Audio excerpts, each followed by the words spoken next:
Hello guys, welcome to Pakistani fear reaction. तो कैसे हैं आप सब? उम्मीद है आप सब खैरियत से होंगे, ठीक होंगे, आबाद होंगे। हमारी दुआ यही है आप खुश रहें, आबाद रहें। मेरा नाम है अफान। 25 साल पहले पाकिस्तान और भारत ने जो है ना पूरी दुनिया को हरा डाला था। क्या किया था ऐसा?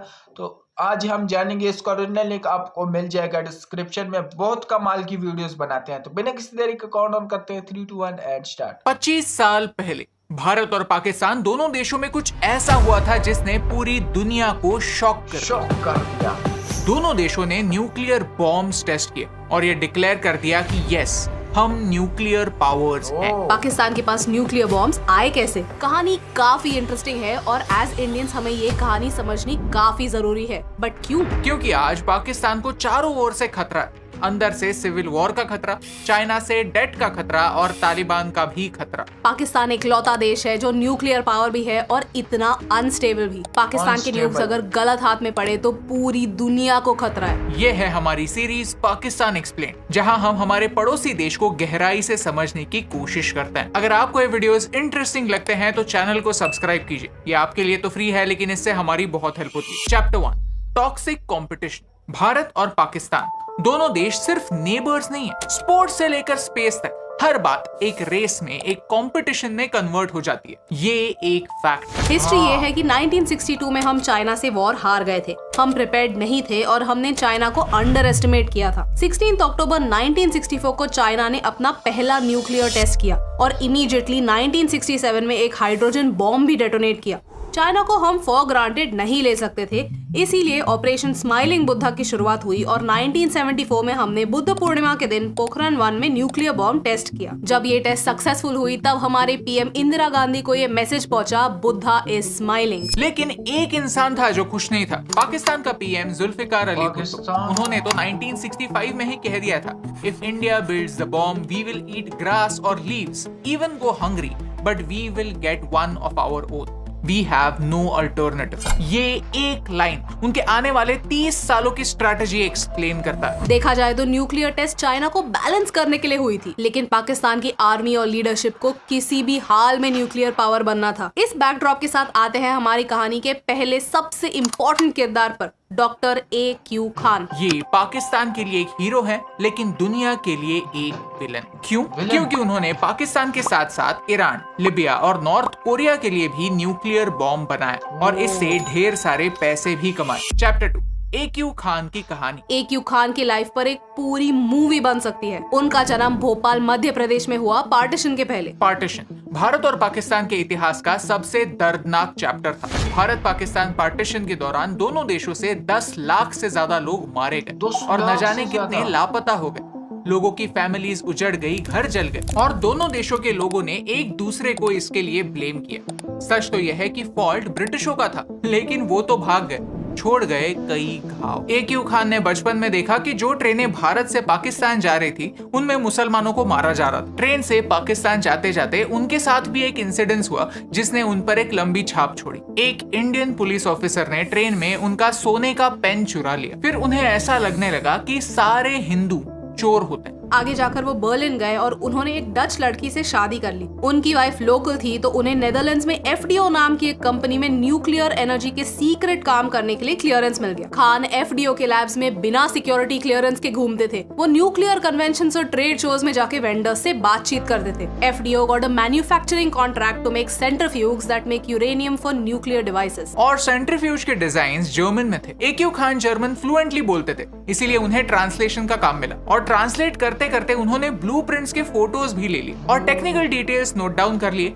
ताकि इसका इस्तेमाल फ्यूचर में हो सके। 1971 में पाकिस्तान भारत से वॉर हार गया था और ईस्ट पाकिस्तान सेपरेट होकर बांग्लादेश बन गया था। इस वॉर ने डॉक्टर A.Q. खान पर एक डीप इम्पैक्ट छोड़ा और उन्होंने जुल्फिकार अली भुट्टो को एक लेटर लिखा to aid Pakistan in building a nuclear bomb. जब वो जुल्फिकार अली भुट्टो से मिले तब उन्होंने मिलकर पाकिस्तान के लिए न्यूक्लियर बॉम्ब बनाने का प्लान बनाया। A.Q. खान फिर वापस नेदरलैंड्स चले गए और उन्होंने सेंट्रीफ्यूज के ब्लूप्रिंट्स, फोटोज, सप्लायर्स का सारा डेटा पैक कर लिया और वो पाकिस्तान चले आए। ऐसा कहते हैं कि AQ खान को अनराइवल्ड पावर्स मिले थे न्यूक्लियर प्रोग्राम सेटअप करने के लिए। उनके अंडर कहूटा नाम के एक विलेज में खान रिसर्च लेबोरेटरीज शुरू हुआ ताकि वो सेंट्रीफ्यूज की मदद से यूरेनियम एनरिच करे। To put it simply, nuclear bomb में जो फ्यूल है वो इधर प्लूटोनियम हो सकता है जो एग्जिस्टिंग न्यूक्लियर रिएक्टर का वेस्ट है, या फिर एनरिच्ड यूरेनियम हो सकता है। एक सेंट्रीफ्यूज न्यूक्लियर रिएक्टर के लिए भी और न्यूक्लियर बॉम्ब के लिए भी फ्यूल बना सकता है। It's kind of like making basundi and rabri. Raw material same है, प्रोसेस सेम है, जस्ट टाइम अलग लगता है। खान को जो कंपोनेंट्स चाहिए थे वो पाकिस्तानी एम्बेसीज ने प्रोक्योर किए, और जो कंपोनेंट्स एम्बेसीज प्रोक्योर नहीं कर पाते थे उनके लिए शेल कंपनीज बनाए गए। End of course they had a lot of help. Chapter 3, Pakistan और उनके दोस्त। एक न्यूक्लियर बॉम्ब बनाना कोई आसान काम नहीं है और इस प्रोजेक्ट में पाकिस्तान को कई दोस्तों की मदद मिली क्योंकि उन देशों के अपने अपने इंटरेस्ट्स थे। चाइना ने पाकिस्तान को एटम बॉम्ब के डिजाइन दिए और 50 kg highly enriched uranium gift किया। AQ खान खुद कहते हैं कि यूरेनियम के साथ साथ चाइना ने उन्हें बॉम्ब बनाने के लिए बाकी कंपोनेंट्स भी दिए, like a do it yourself kit. Also 1990s में चाइना ने पाकिस्तान के बिहाफ पर एक बॉम्ब भी टेस्ट किया था। At the same time Saudi Arabia and Libya ने R&D के लिए लगने वाला पैसा दिया। कई लोग मानते हैं कि सऊदी अरेबिया और पाकिस्तान के बीच में एक डील हुई है कि अगर सऊदी अरेबिया को कभी भी न्यूक्लियर वेपन्स की जरूरत पड़ेगी वो पाकिस्तान से ले लेंगे। सऊदी अरेबिया ने पहले ही डिक्लेयर कर दिया था कि अगर ईरान अपना न्यूक्लियर प्रोग्राम शुरू करेगा तो वो भी अपना इंडिपेंडेंट न्यूक्लियर प्रोग्राम शुरू करेंगे। अमेरिका, जो दुनिया का एक अनऑफिशियल पीस कीपर बना बैठता है, उन्होंने भी पाकिस्तान की प्रोग्रेस को अनदेखा किया। इनफैक्ट उन्होंने 1950s में ही पाकिस्तानी साइंटिस्ट को खुद न्यूक्लियर टेक्नोलॉजी में ट्रेन किया था। जब पाकिस्तान ये बॉम्ब बना रहा था तब उन्हें फाइनेंशियली एड भी किया था क्योंकि तब USSR और भारत काफी करीब थे और अमेरिका को भारत को काउंटर करने के लिए एक एलाय चाहिए था। डच अथॉरिटीज ने AQ खान और उनकी चोरी के बारे में CIA को भी इन्फॉर्म कर दिया था, लेकिन CIA ने उन्हें इग्नोर किया और डच अथॉरिटीज को AQ खान को अरेस्ट करने से रोक दिया। ये सारी बातें हम आपको व्हाट्सएप यूनिवर्सिटी से नहीं, CIA के डीक्लासिफाइड डॉक्यूमेंट से बता रहे हैं जो आप यहाँ पर पढ़ सकते हैं। अमेरिकन प्रेसिडेंट रोनाल्ड रेगन की गवर्नमेंट को पता था कि 1970s और 1980s में पाकिस्तान अपना न्यूक्लियर प्रोग्राम चला रहा था। इनफैक्ट एक इंटरव्यू में पाकिस्तानी PM जनरल जिया उल हक कहते हैं कि पाकिस्तानी आर स्मार्ट पीपल क्योंकि वो न्यूक्लियर रिसर्च कर रहे थे, लेकिन ऐसा बता रहे थे कि वो कोई रिसर्च नहीं कर रहे और इसी दौरान USA से ह्यूमैनिटेरियन और इकोनॉमिक एड भी ले रहे थे और साथ ही साथ भारत को भी अनबैलेंस्ड रख रहे थे क्योंकि वो अपनी मिलिट्री कैपेबिलिटीज बढ़ा रहे थे। जब USSR ने अफगानिस्तान पर अटैक किया तब पाकिस्तान का अमेरिका ने फायदा लिया, वहां अपने मिलिट्री बेसिस बनाए और सोवियत रशिया पर नजर रखी। लेकिन वॉर खत्म होते ही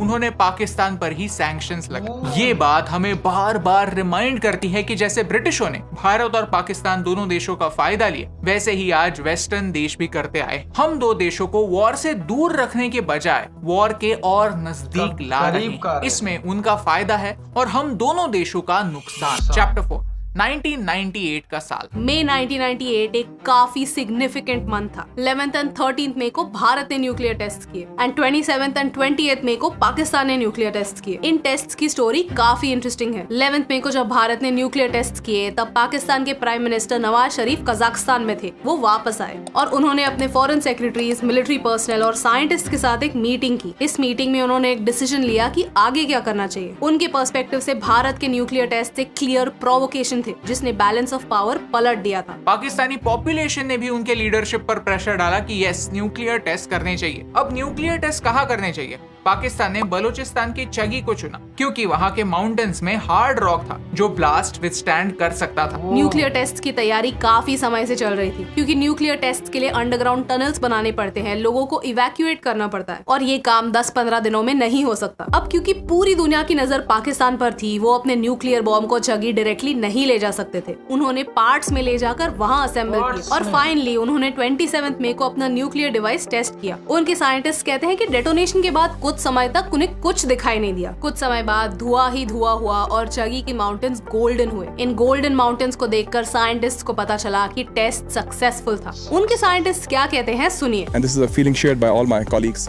that we are coming here for a spiritual pilgrimage.